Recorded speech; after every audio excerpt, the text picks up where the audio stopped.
Guys, welcome once again to another section of this tutorial. So today we're going to be doing a very brief one. We are talking about text editors to use, because in the last class I talked about we're using Visual Studio Code, or some of you might want to use something else, so I decided to do a class on this. So I'll run through the various text editors that are available for use. I'll still strongly advise that we stick to Visual Studio Code. But for me, when I started off using what is called Notepad++.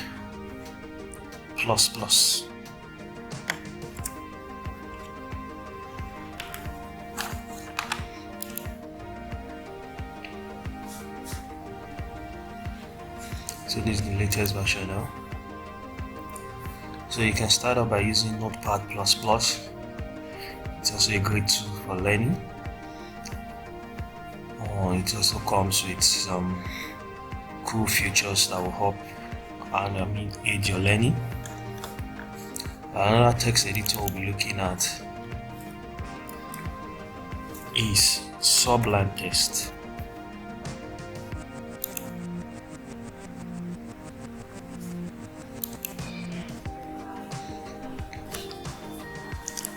This is also one of the great text editors out there, and you can see it has this look and feel of our Visual Studio Code that we are using. Okay, so you can download this from this button here and get started. Then the last but not the least, let's look at Atom first before we check the one we are using. Atom.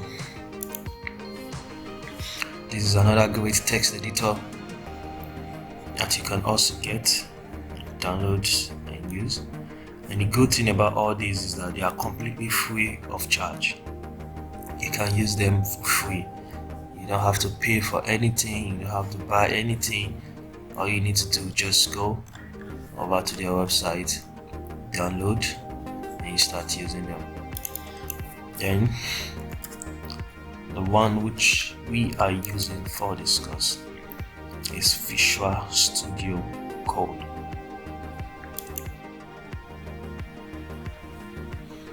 Which is this. So this is the one we are using for this course, and is where to download it from code.visualstudio.com. You can download it completely free of charge, and you can start coding. So it comes with a lot of things that we'll start discussing as time goes on. We'll discuss the various tabs you're seeing up right here, how they work. We'll talk about Git, how you can upload your code right from here straight up to the GitHub for anybody to check and contribute to the open source society. So this is from where we stopped last time. I hope you don't forget that before starting anything, first save as index.html, stating that this should be the home page of our website, so that when a user clicks and loads the web page, this should load first.